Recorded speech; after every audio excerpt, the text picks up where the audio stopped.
You should hit me with a 2x4.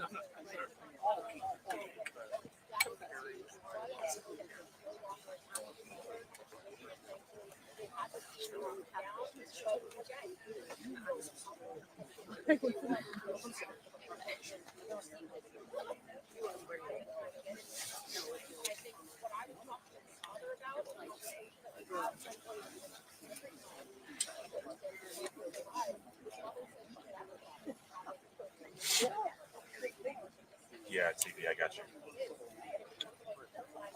So this is Perry, Iowa. The sheriff was just there and will be coming back for a press conference to let everybody know what's going on. I wanted to get live footage coming from the scene. So this is Fox 9 out of Minneapolis. And we're going to watch and see what was going on. We've heard one person dead, 10 victims. But that isn't confirmed or anything. So we're just sitting here waiting. And just anybody knows any information coming out of Perry, Iowa, please let us know. Thank you. Okay. Well, I like to roll on it with my iPhone in my head.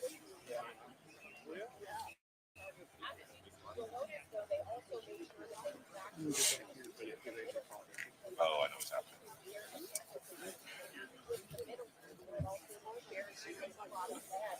No,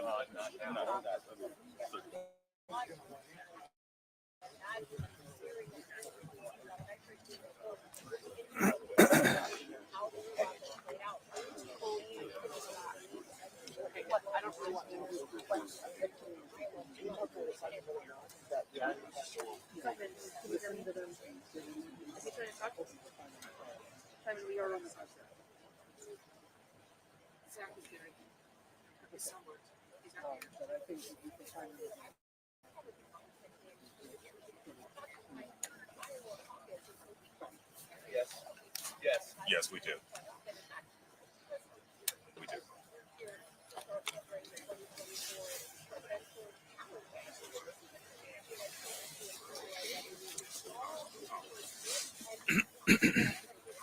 I'm good.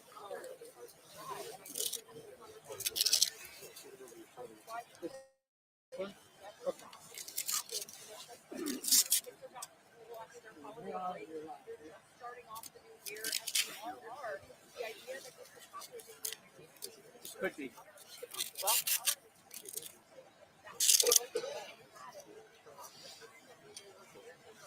It can be.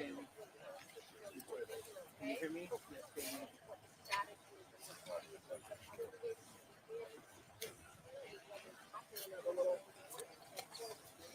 Yes,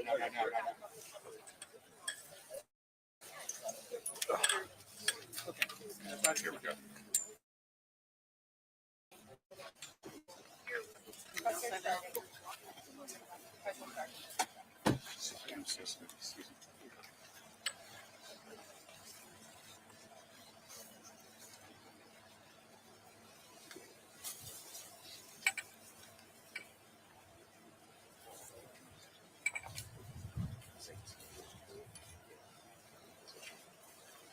good.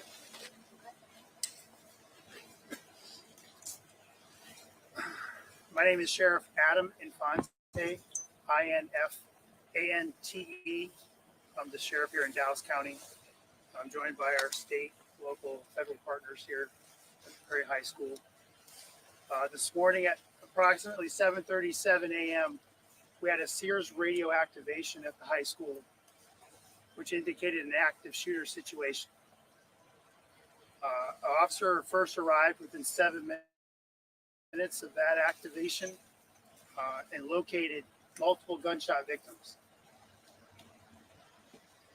We're still unclear of exactly how many are injured or what the extent of those are. But y'all don't got Arcade, y'all better get Arcade. Arcade has the best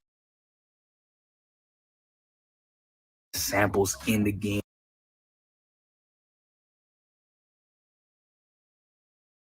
trying to figure out everything that happened and make notifications.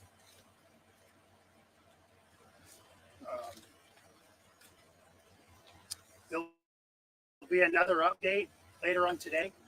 Still very early. This happened at approximately 7:37 this morning. School didn't start yet, luckily. So there was very few students and faculty in the building, which I think contributed to a good outcome in that sense. But we'll have more information later on this afternoon. We will not be releasing any more information in the meantime. So please be patient with us so that we can talk with these victims and their families and try and figure out what happened. We won't be answering any questions today either, or right now. We'll let you know later on this afternoon, what time we'll be meeting back with you again, and we hope to provide more detail then. So can we just to be clear, you don't have a number of people who were injured in this? We're still working on that. Have you identified the shooter? Yes, What's their current status? Are they alive? Or? we'll get to that later on this afternoon. Can you confirm if the shooter was a student at the school? I can't confirm that right now. Can you confirm any deaths? Is there No, a not right reunification center for families and students right now? Great point. The reunification center has already been established, and that most of those, I think all the kids have been reunified already. So we're good in that area. Thank you. Were there any faculty members that were hurt? I can't answer that question yet. Have you made any apprehensions or arrests? Can't answer that question yet either. We'll take no further questions at this time. We'll see When's you the this second afternoon. presser? Sorry, just want to make sure. I will let you know. Okay.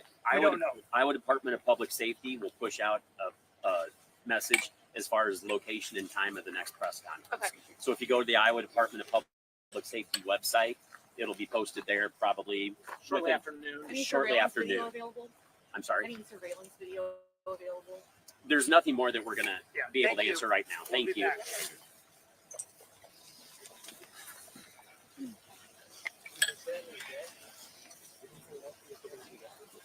Clear. You guys don't give any information about anybody dying or anything? You don't think people want to know if somebody dies? You guys are too coward to tell us what happened. We don't deserve to know. We don't deserve to know. We don't get to know anything. Yeah. Hey, y'all don't think this is Yeah. ridiculous? Thank you, Jamie. Can you tell us what happened? I just want to know what happened.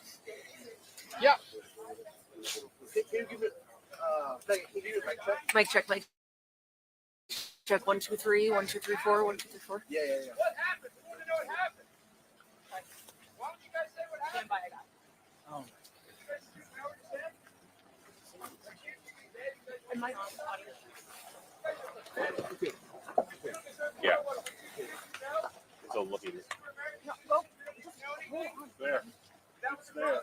Why Uh, don't you guys answer a question? You guys can't answer any questions. You guys are mute. What's wrong? What happened? Yes, they absolutely are. Actually, they said that they weren't going to take any questions. Got questions anyway, but we didn't learn too much from I particularly asked if had they made any arrests or apprehensions. It might give an indication as to the status of any suspect in the shooting. They did not answer that, but we are expecting another update and also Thank a you. press release later on. All you Okay. guys are pathetic. You want to know what happened? You want to know if somebody died. Oh yeah. Okay. All right. And lie to us. Oh, lie by Hey guys, sorry I wasn't able to hear you there for a second. I just want to confirm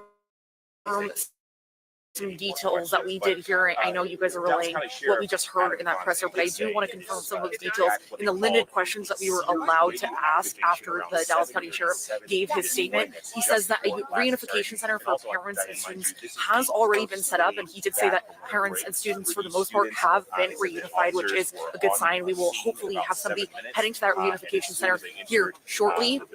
We're not expecting another update until this afternoon, but again, he says that the shooter has been identified. Somebody in the crowd did ask if that shooter was a student, if they were an adult. That information is not clear. Hopefully we will learn more about that this afternoon. And also the number of victims in this shooting, in this active shooting situation, has not been confirmed. The word that they use is multiple. So that leaves us to kind of question how many people are injured in this situation. Hopefully we can get an update too from those of us here at Local 5 who are heading to the medical centers in the Des Moines area. But again, multiple shooting victims confirmed. There is not a confirmed number, just that multiple word has been used. And again, there is a reunification center set up for parents and students here. Hopefully we'll be there to talk to some parents and students that were inside of the building when the shooting took place. the information that, She's a little bitch. you know, that they had the alarm about 7:40 this morning. Sheriff said that it was a good thing that there weren't many people in the school at that time. That was the most positive aspect of this. But as far as victims, he wouldn't name a number of victims, but he said that they would have more information for us later on. They did say that, you know, they wouldn't talk about anybody being in custody. They're just being very close to the vest so far. And obviously, a lot of people want to know what's going on. But as far as we know, another media briefing planned for 2 o'clock. But obviously, in these kind of Talk to me situations, again, that can who that always was. change, Aaron.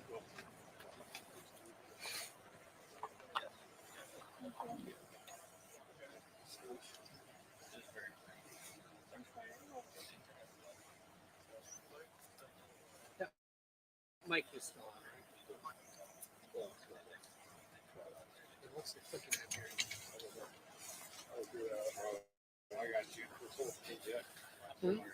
Yeah, that's why I'm wondering if it's that getting. Well, Chanel and Samantha, as Megan mentioned, there wasn't much that we heard, but what we do know. Yeah, I do. Can I switch cameras? The camera that I want to hold right next to me. I just want to know how long she has. Yeah, what's your run?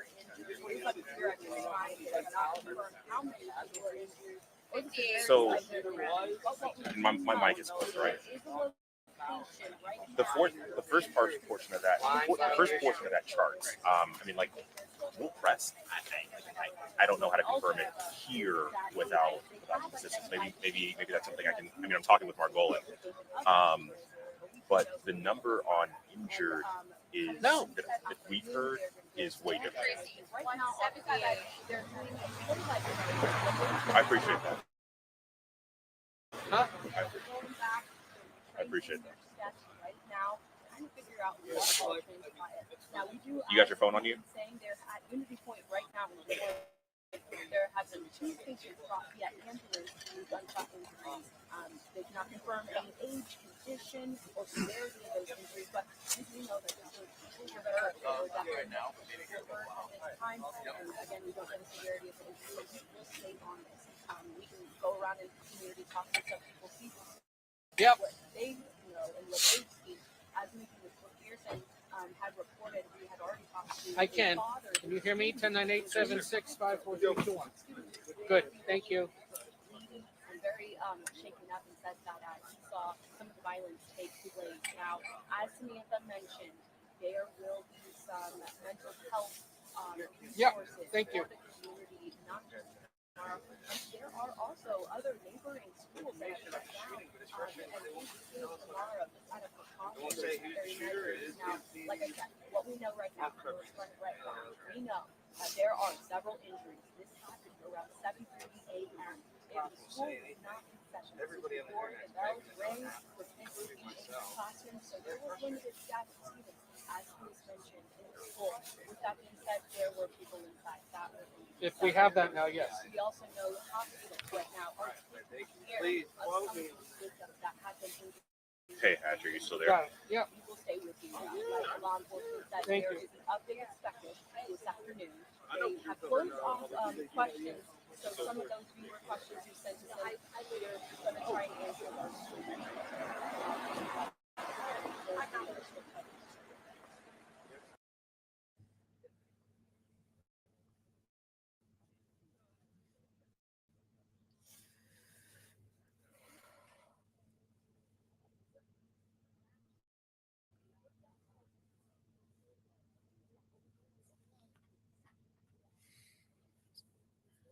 Fucking freezing.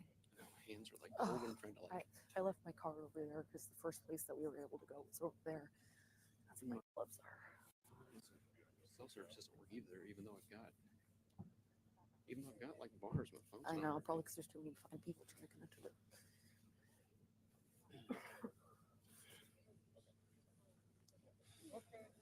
Oh my god. I don't even have my IFB or my computer.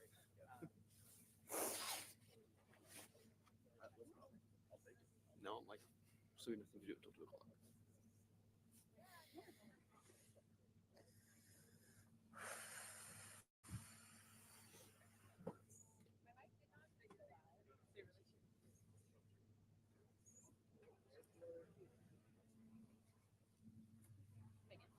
Oh shit. You okay? Is it bad? No, Is you're it all just a right. little bit? Just a little bit. You're good. Just dry and cold.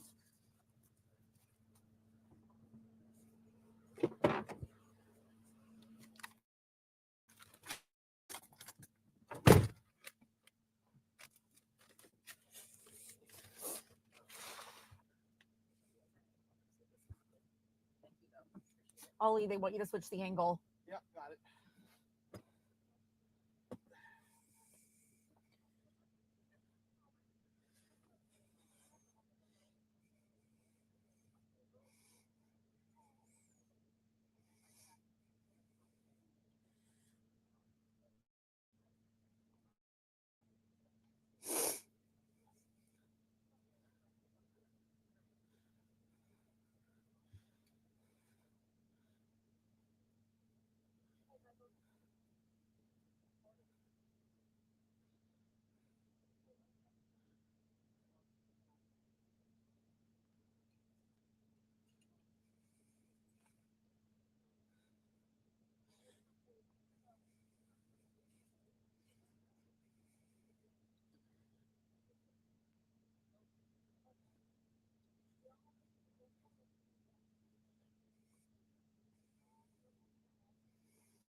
Holy shit. You gonna have to go live in midday too?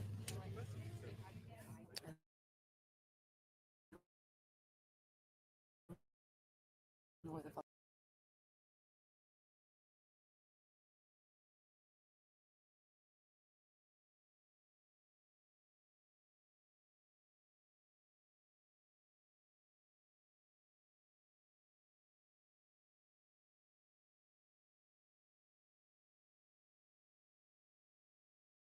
self-inflicted gunshot wound, and that an officer on the scanner said, he basically said, I'm here with, I'll tell you what the officer said. I'll play you what the officer said.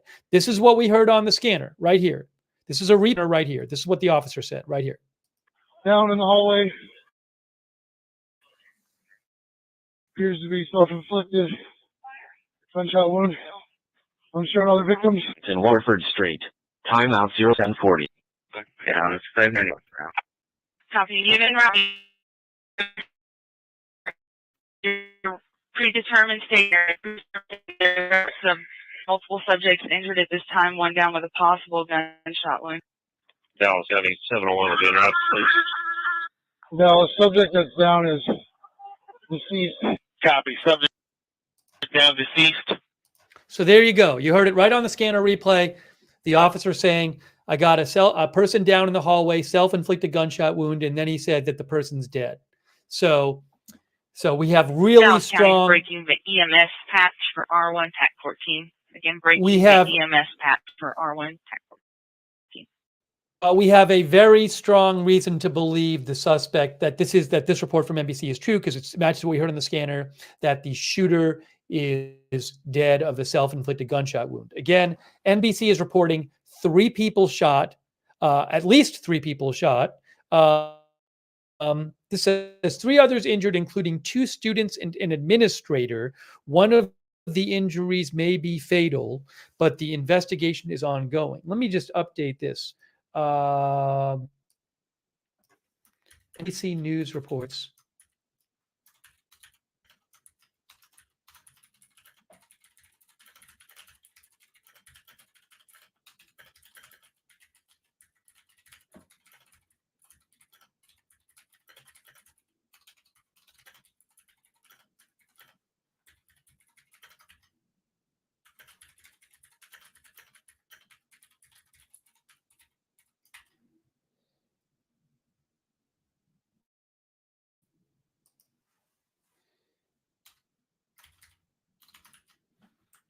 Okay.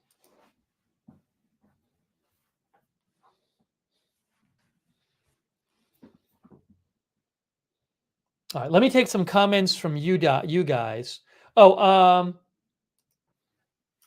There are unconfirmed reports. The shooter posted on is a student and posted on TikTok before the shooting.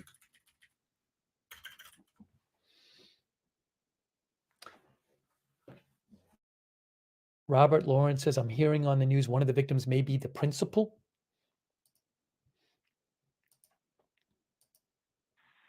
Dallas Rescue 718 will be clear the scene and route back to station. And route back to station at 1025.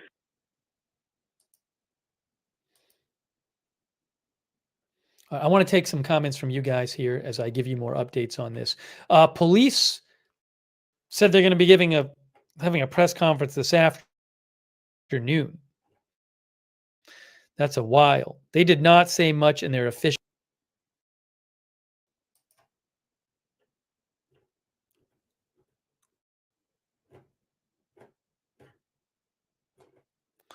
I also want to check.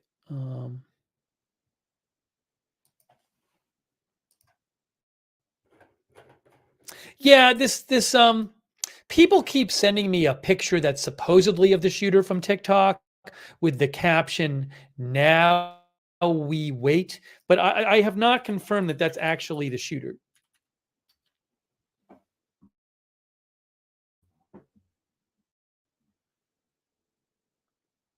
And this was done.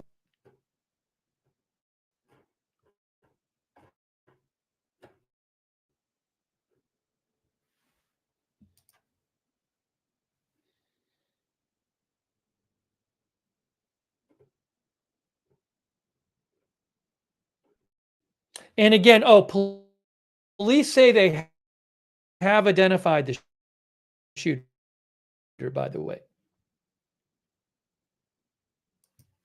The shooter, but did not release more information about him, her. Dallas Route 584. 94. Guys, also, I want to give you a heads up. Some people have, multiple people have sent me updates from social media accounts that make themselves look like a news channel that are not news channels. There are multiple social media accounts, but they're actually not a news channel. Maybe they use a name of a well-known news network in their name. So just be aware of that, that there are some of these social media accounts out here that are just individual people, it looks like, who try to make it look like they're a news channel and they're not a channel. So that's why you might say, I sent you this update. Why aren't you reporting it? Well, if I know it's one of these social media accounts, I don't find that reliable. So that's not a reliable source to me.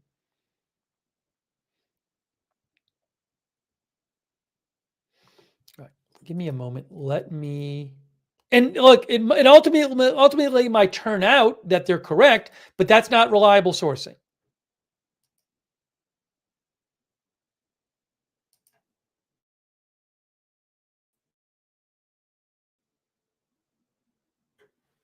Oh. I have about purported identity of shooter is a rumor right now. It's not legally sourced.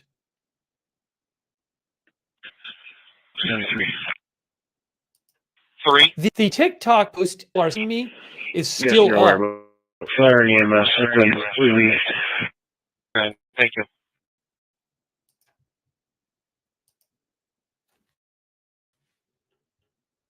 76. Going to the DCJ with 2 males and 1 female, beginning miles 14946. Copy 1029. Let me see if I can. So somebody just sent me this.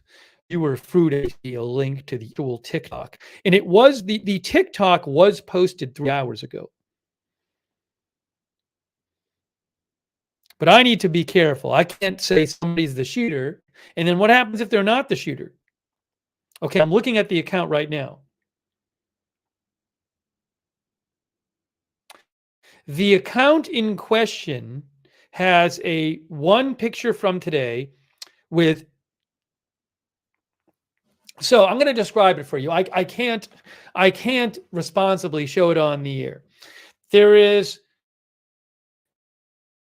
several people have sent me this, and a number of people, but it's an account that posts hours. A person in a bathroom, and they're looking at the camera as now we wait. And on that, the account itself has, the last time it posted before that was Christmas Day. So again, that is the internet rumor about who the shooter is. And again, I saw an interview with a parent from the school who said she had heard he had posted on TikTok. So it's not a complete rumor that somebody posted on TikTok, because I did hear a parent say that her son's classmate was the shooter and that he posted on TikTok. Maybe she just heard it and it was unreliable. But again, just to keep you informed, the rumored the picture of somebody that was posted hours ago, which is the right timing, where it's somebody in a bathroom with a blue duffel bag at the bottom and it says, "Now we wait." Might have nothing to do with this. I don't know. I'm just letting you know. And the person does look like they could be in high school. It looks like somebody who's maybe in their 20s or a teenager. It's not a kid. It's not somebody. It doesn't look like somebody who's 40 or older. So, that's the best I can tell you. That's the best I can tell you about that. Copy 1031. But I'm not going to even give out a name, because that's just irresponsible.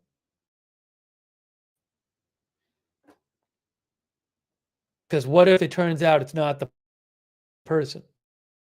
You know? Oh, let me check some of the local reporting and see if they're hearing anything more.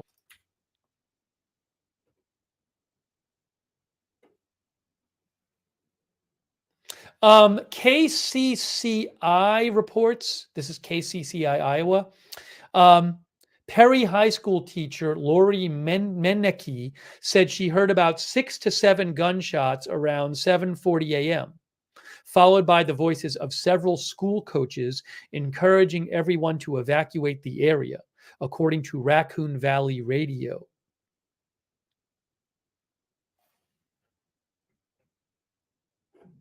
Parents say a 15-year-old son was wounded in Perry school shooting. Kevin Shelley, who drives a garbage truck, said he has two kids. Entire life, he said. Xander Being Shelley, interviewed by law enforcement currently. Will be en route to this hospital shortly. Copy. Thank you. 10:33 hours. Xander Shelley, 15, was in a hallway waiting for the school day to start when he heard gunshots and dashed into a classroom, according to his father, Kevin Shelley. Xander was grazed twice and hid in the classroom before texting his father at 7:36 a.m.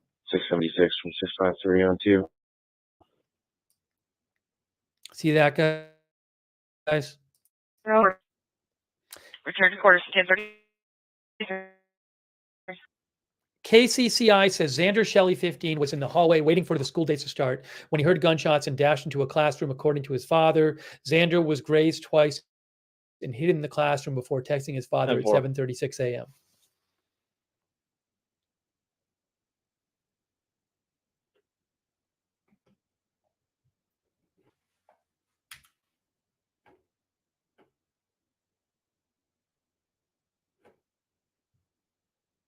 You know, I did hear one other thing we heard.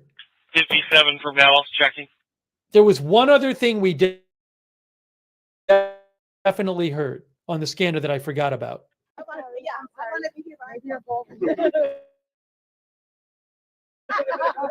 Who's you showing up here? So, there wasn't My a spirit cat name is conviction this morning. Nanokasikwe. They were holding a press conference. I'm from the Eagle Clan I and a won't member of the Red Lake for Nation this, but I will be paying attention. and a grateful woman in recovery. Single mother of 5 children and 2 grandchildren.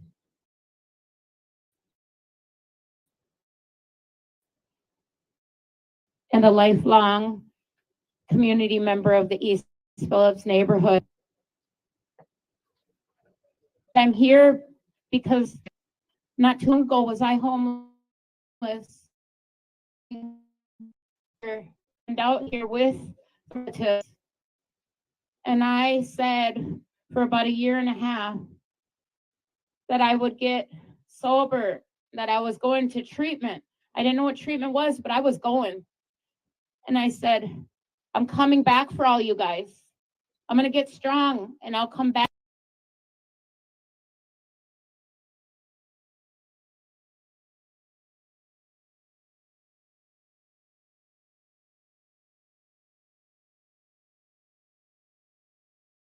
I'm just really, really grateful for having the resources from our cultural leaders and helping me and guiding me in that way, and our community members for backing up. Now I'm here for the relatives. We've been fighting for this healing center to help our people, to help them through the stages, meeting them where they're at, figuring out what kind of different things that they need, individualize them and help them with culture, with our traditional ways. But we haven't been heard yet. We were promised 90 shelter beds and 40 permanent housing for our relatives, right? I don't see anything there, and I don't see any storage. We brought the storage. The people did. It hurts me to see all of our people scattered, not having a solution. Because I thought that us as the people could make these solutions happen. We are making them happen, but what did we ask? For time. Don't displace the relatives until we have this healing center. So what? A week and a half ago, we met with the mayor's office, a lot of community members, a lot of policy decision makers, where we were told that long-term solutions were on the table. And what happened? An eviction showed up. It's not right.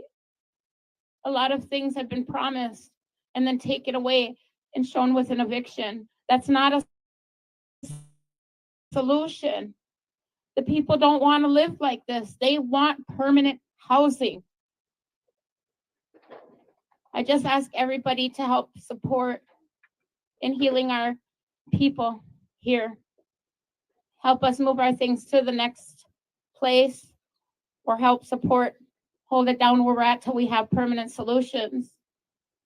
We just need a lot of support, and we need for the mayor to hear us, because he's the only person that gave us pushback, and I don't see him here ever. He's never once showed up to a meeting. So we need to call him out. We need to call out our governor, because this is an emergency. And this is something that all of the people want, right? We want to stop encampments. We want to stop addiction. We want to stop the illness within our people. And we want to bring culture and language back, right? Yeah. So it's time to stand united, come together, and make this dream that was created by the people, make it reality. Because letting them have some control over their lives again. The government's been doing this to our people for a long time, deciding. And now we have to pick up the pieces and heal our people over the generational trauma. Give us the resources, give us land back so that we can heal our own people as Anishinaabe. Thank you.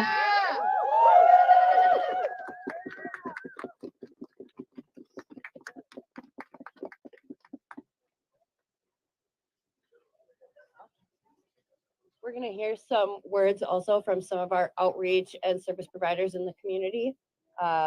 We have Latasha Jennings from LEAD, letting everybody advance with dignity. Good morning. I'm Latasha Jennings, and I serve as the project manager for a program called LEAD Minneapolis, which stands for Let Everyone Advance with Dignity. And I'm with Pillsbury United Communities. Our White House Community Center is located right here adjacent to Camp Unicasi. On September 13th, 2023, shortly after Camp Unicasi was formed, our agency reached out to the Minneapolis office of the mayor, as well as the city's Department of Regulatory Services, requesting urgent action to improve neighborhood conditions for Camp Unicasi residents, as well as surrounding neighbors, our White House Community Center included. We did not ask for a camp closure or an eviction of our unhoused neighbors. We sought and still seek an encampment response that affirms camp residents' humanity and facilitates connections to wraparound services that address the root causes of unsheltered homelessness. The way encampments have been cleared in the neighborhood and in the city in recent years has further destabilized and degraded those living in encampments and has merely shifted challenges to new locations. We implore our government leaders to ensure that solutions are found to protect and create stability and opportunity for our most vulnerable neighbors and improve quality of life in this neighborhood. We are pleased. We were pleased to see here at the camp as these are key public health resources necessary to maintain the health and well-being of Camp Unicasi residents and the surrounding city of Minneapolis, although we do not support their ultimate decision to evict Camp Unicasi residents today. there is still much. Current practice of encampment closures disrupts our ability to provide consistent services to camp residents through our Wait House Community Center food skills program that currently provides intensive case management services to several Camp Unicasi residents. We need, as service providers and Camp Unicasi residents deserve, housing options rooted in harm reduction principles that allow current camp residents of community and allow service providers like myself to have a consistent location to meet with and maintain connection to our clients and avoid disruption of services. Community and social connection are necessary components of healing. We need the city of Minneapolis to develop an encampment response policy that includes cross-jurisdictional coordination with county, state, and regional partners to achieve long-term housing solutions and move beyond a reliance on displacement to address unsheltered homelessness. Finally, we need investments in community-based organizations like Hillsborough United Communities, like Agate and Avivo, who are front line to these challenges and often work without the resources to try to address this. It must have a volume of need and put is nice. Thank you.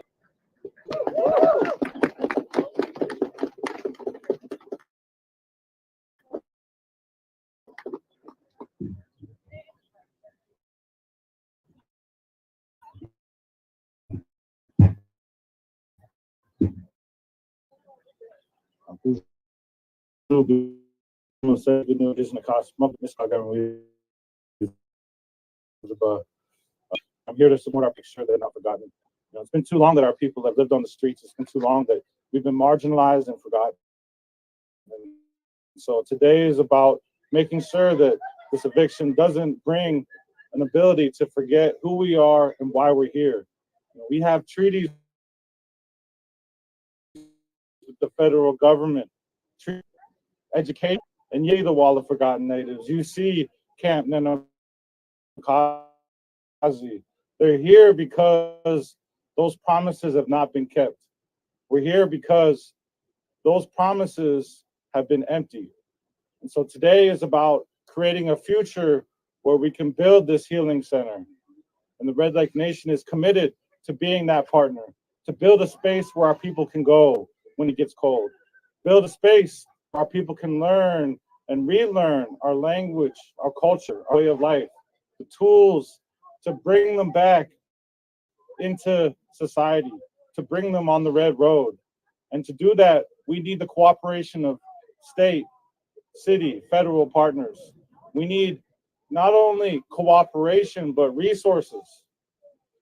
That's the way we're going to end this homelessness problem, is not through empty words and promises, but through commitment, through long-term solutions to provide housing and healthcare and education, schools for our children, housing that where we can live together, where we can protect our people, where we can stand as one, much like they have here at the camp, to protect our women from sex trafficking,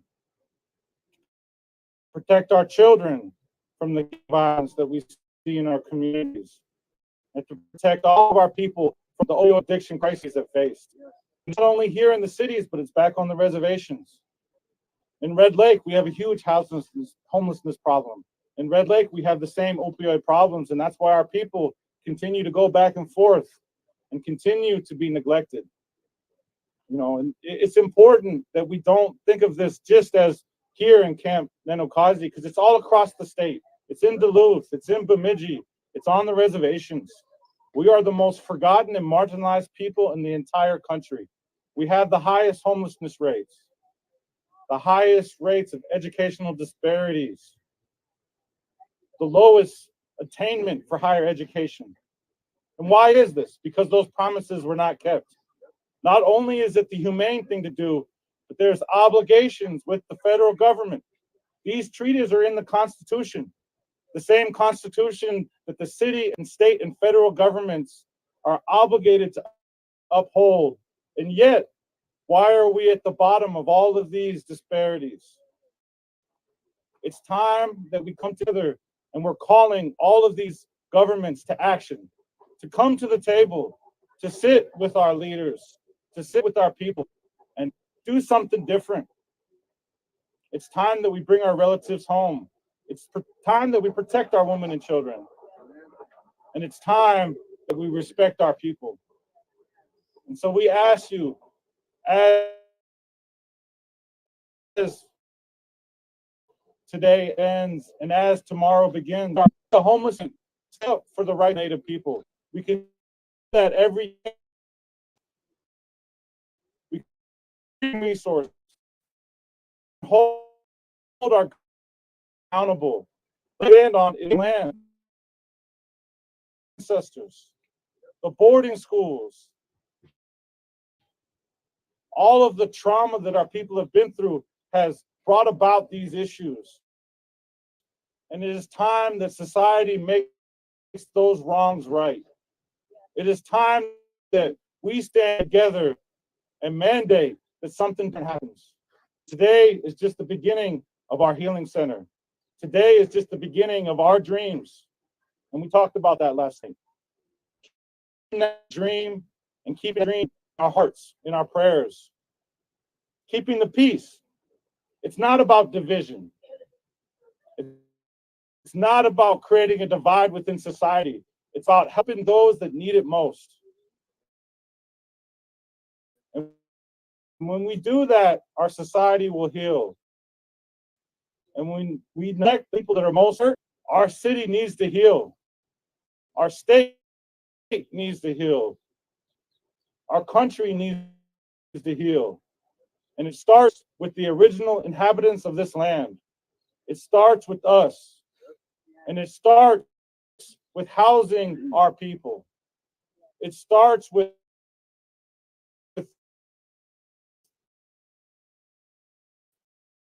maintaining those that were all levels of assistance to get us.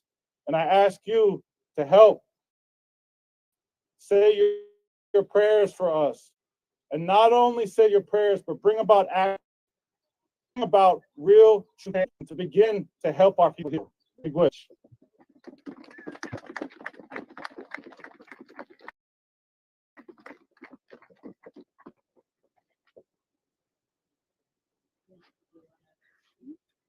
John from Avivo. We also have John from Avivo here.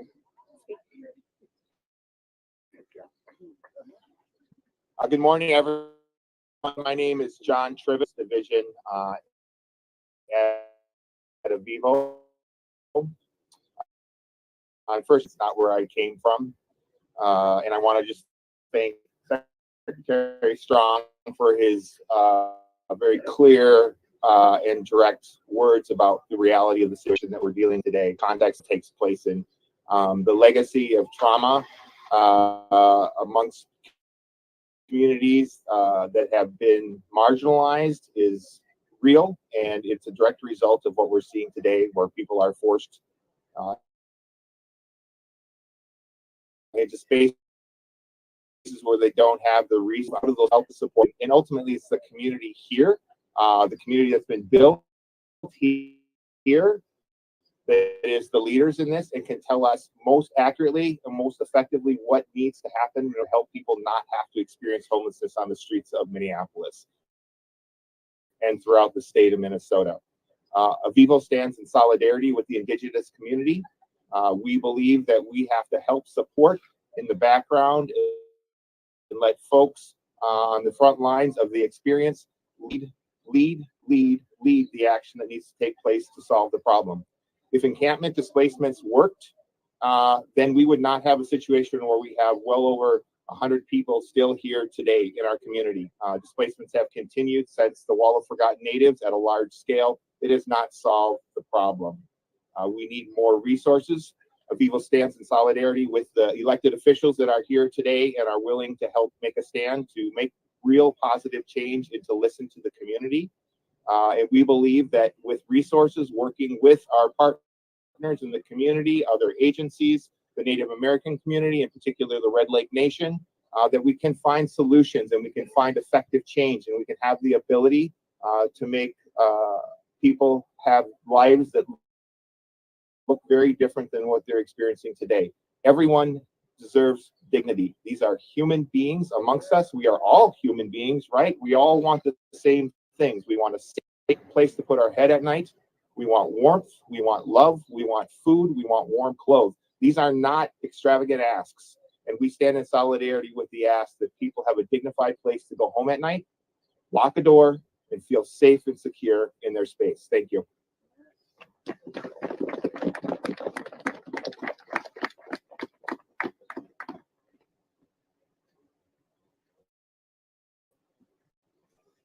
I'm Jason Chavez, council member of the 9th Ward. I represent the Phillips neighborhood right across the street from here, one of the biggest urban indigenous communities in the entire country. And we're here today standing in solidarity against the mass displacement of hundreds of indigenous people of this land and this encampment, and standing in solidarity and asking the mayor to stop this eviction and to work with the city council and our state and our county on establishing a cultural healing center. You'll see a variety of city council members behind me and state representatives asking the mayor to stop this eviction and to work with us to do this center with the community. We know that a cultural healing center is something that's going to help permanently house our relatives, and it's going to help heal and support them in ways that they need to be supported right now in our state and in Minneapolis. Just yesterday, my office sent a letter to the mayor's administration asking him to stop this eviction and to work with us, in particularly in developing these long-term solutions and an immediate solution with encampment residents.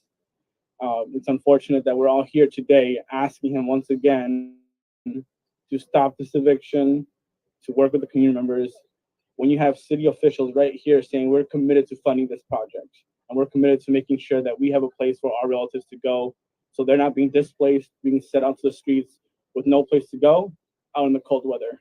It is unacceptable that we are offering housing solutions where people have to sit on the floor on mats, where people don't know if they can sleep there overnight with no place to go. And I don't see anybody here with storage options for people. The community is out here giving storage options for the homeless people here, but the city isn't here with storage bins.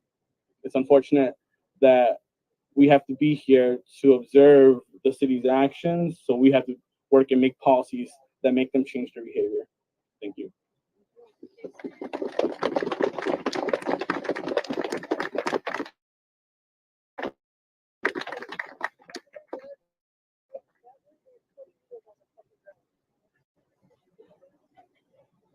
I guess that we can open up for questions. Let's see else.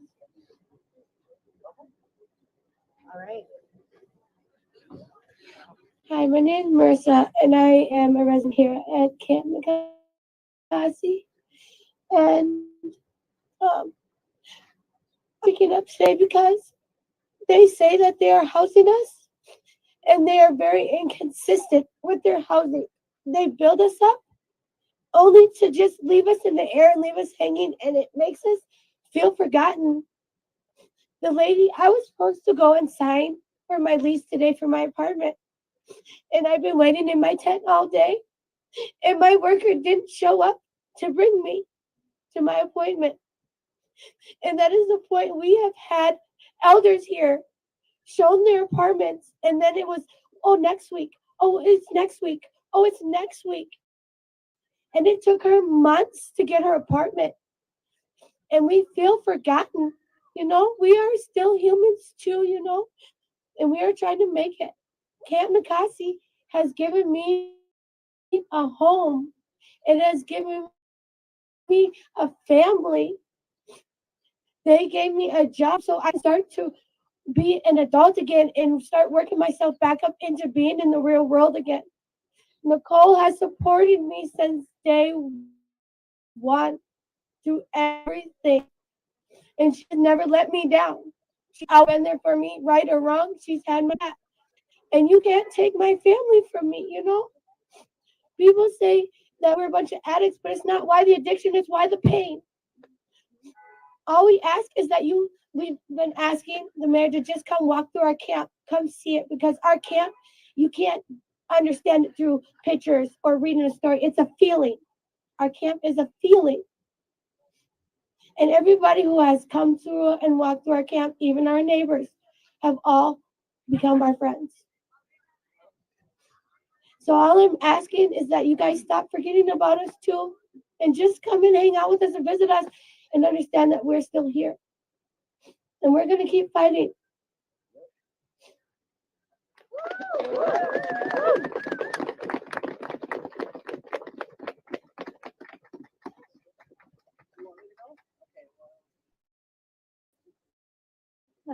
I told her I wasn't going to talk about it, I guess. If she asks. Good morning. My name is Aisha Gomez. I'm a state representative for District 62A. And I'm, you know, like everybody, I think I am just heartbroken to see us on the verge of doing something, you know, because as John said, if evicting encampments in the absence of permanent or even temporary housing options worked, if we could have evicted our way out of this crisis, we've done enough evictions that we would have seen the results by now. What we know happens when we evict people, which you just heard from one of the camp residents, is that relationships are severed. Relationships that anybody who is taking a process of healing from the trauma that you've heard everybody talk about today needs. We know that relationships with service providers, so many people here have ongoing relationships with case managers, and they know where to find them. A lot of people here are on a path to get the help that they need. And every eviction severs those relationships, scatters people to the winds. We know that people will lose today if this eviction goes forward, and we hope the eviction does not go forward. But today, right here, if this eviction goes forward as planned, people will lose their documents, which they need in order to access the help that they need. We know that people will lose their possessions, their few possessions that they have in the world.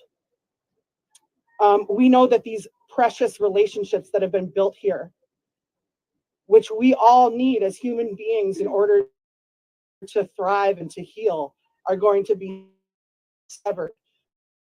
We know that therapeutic relationships will be severed. We know that relationships with systems who have resources that folks need are going to be severed. The reality is that evicting an encampment in the cold, in the winter, when there's nowhere for people, is not a solution. It's inhumane and it's unjust. And shame on all of us if we are accepting this.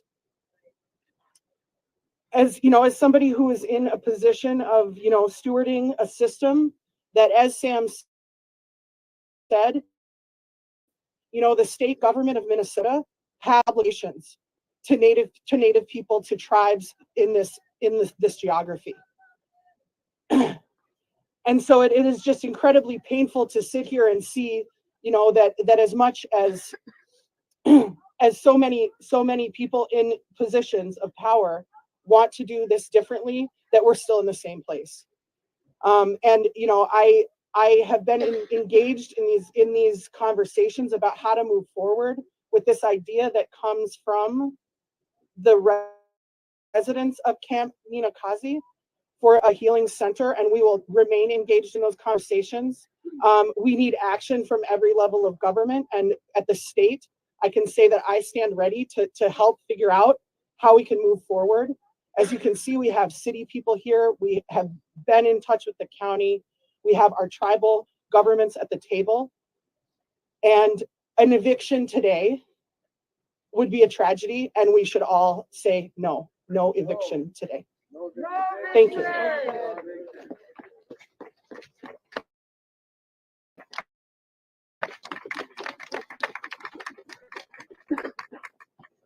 Ujuna Shiog, Adriana Goodwin, Indian Cause, Washington, Go Mangan, and Dudam, Squagami was a guy gunning in Juba. Greetings, relatives. My colonized name is Adriana Goodwin, and I'm a citizen of the Red Lake Nation. Much like what Marissa had just said before, the Ninukasi Healing Camp, it's a feeling. And despite all of these harsh circumstances, our people continue to find one another through culture, connection, togetherness, and community. And much like Nicole, I see me and my people and them and me. And we've been working behind the scenes for a little while now, and I'm here today to say that we do have a plan. We do have a draft proposal that we've been working in collaboration with Nicole on. And I'm also here to say today that we're here to hold systems accountable. It's time. It's 2023 where systems are held accountable and that our people don't deserve to be treated in this way. We have resources, and we also come to the table with resources as tribal nations. We're not just asking for a handout. We're here today with our dream team to come up with solutions. And so I'm also encouraging all of those that said they want to meet. Well, I'm here right now. We're ready to meet. And so I really hope that we have meetings established and that we can get this ball rolling. When policies and systems want things to happen, they can happen immediately. And that's also what we're here today to ask is immediate, swift response and action, because it's now time today that we remove that white tape. We say it's red tape. No, it's white tape. It's white tape that systems and policies have instituted against our people to make barriers against us. Well, we can remove those barriers, and that's what we need to do here today. Chimigwich and Nicole, she's the Ogi Makwe here at this village. She's the one that is the leader of this camp, and it's so important that we as systems and service provider posse, because she is the Ogi Makwe. And so I just want to Nicole.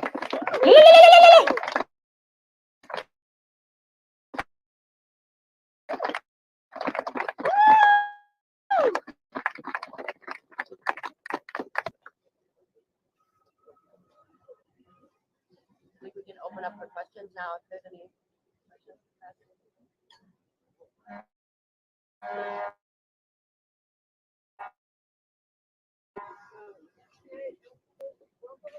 Is there any other book?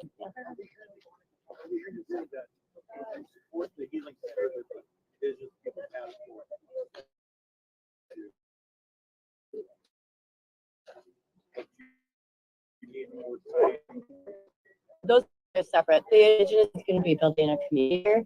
We are asking for solutions for the residents of this camp, which would not land. This is going to the task force. We're talking about a separate project, which would be a healing center, Indigenous led, Nicole's vision.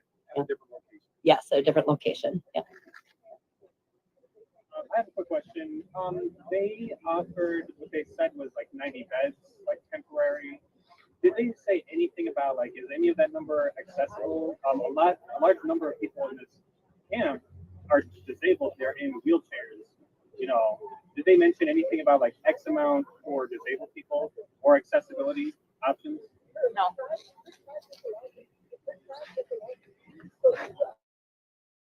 No, they haven't. And if we did have, we have elders and disabled people in here, how would they get there? And we're all here as witnesses to see that there is nothing available for them.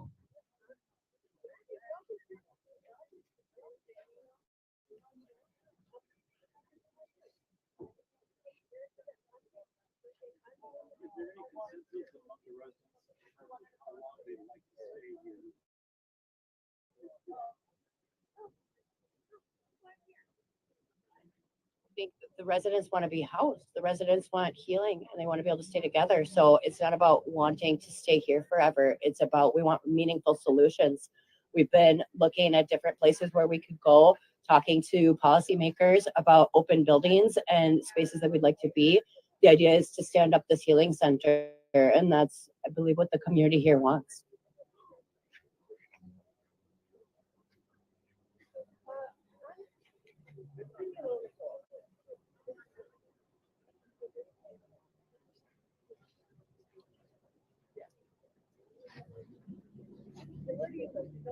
There's no other questions then.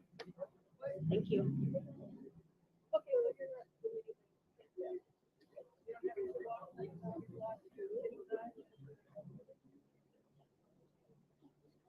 Thanks all.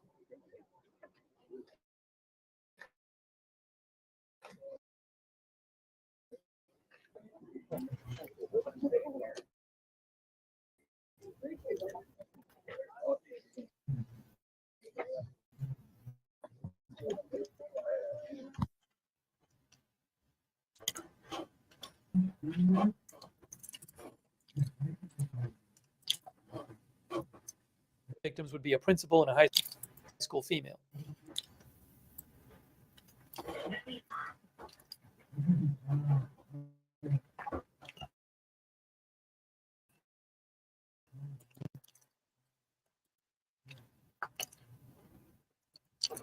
Switching back to Perry, Iowa,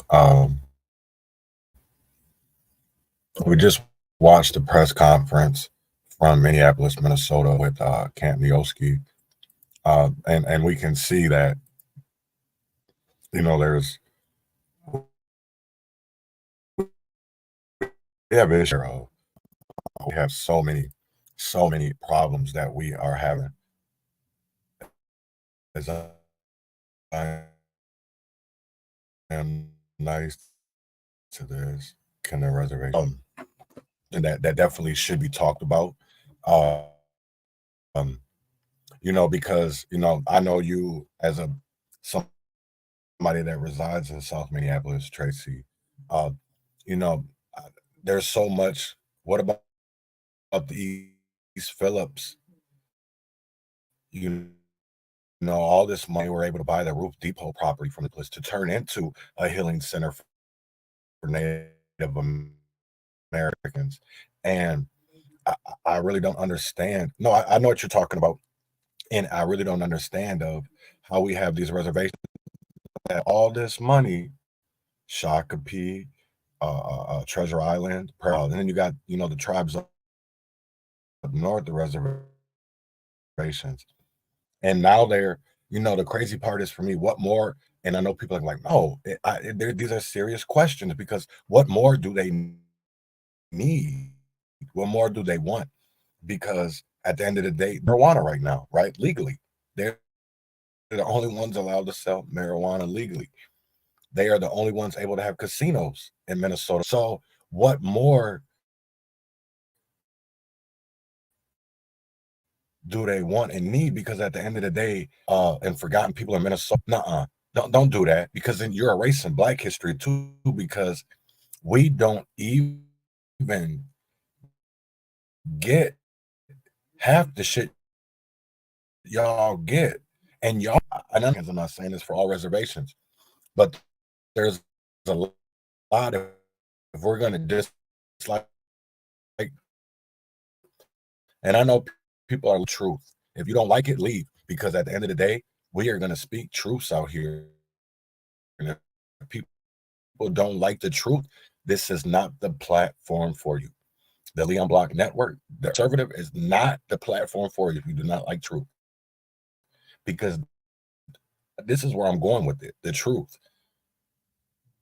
You know, they want to talk about the most forgotten.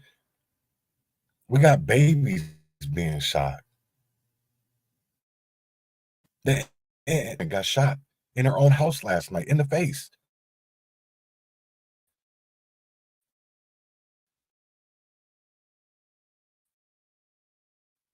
Innocent by homeless people up the ass. It's a crime to Minnesota right now. So if we're gonna talk about homelessness, let's talk about the people that ain't getting no help. Right? Because our government right now is taking care of people very swell. Governor Walz just gave $300 million to fight homelessness. $300 million, right? All that money during COVID, rampant. What went wrong? It's because we giving money to the wrong people and they're doing the wrong things with this. And Jason Chavez both got up there. Come on, man. No, they don't want to fix it, because here's the thing, Tracy. If they wanted to fix it, people got to remember, in Minnesota, we have the trifecta, right? They have the trifecta. $17.9 billion they just blew. $17.9 billion in reserves. And they mean to tell me that we can't house people? We can't make sure that people have safe housing? We can't make sure people have a good education? We can't make sure that our streets are safe? But we can make sure that the illegal immigrants, now think about it. Think about it. So I'm gonna get off here for a while, wait for the press conference to start, and I will be back. If not, everybody enjoy your day. And let's pray for the people in Perry, Iowa, for the deceased. Let's pray for the people that were shot. Let's pray for the whole community of Perry, Iowa today as they're going through Skis conference. They don't have enough shelter beds. They don't have storage facilities. So you're going to see a lot of bullshit today.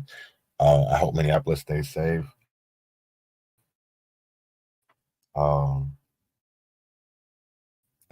with that, thank you for tuning into the Leon Black Network. This has been Derby Conservative, Chaz Neal.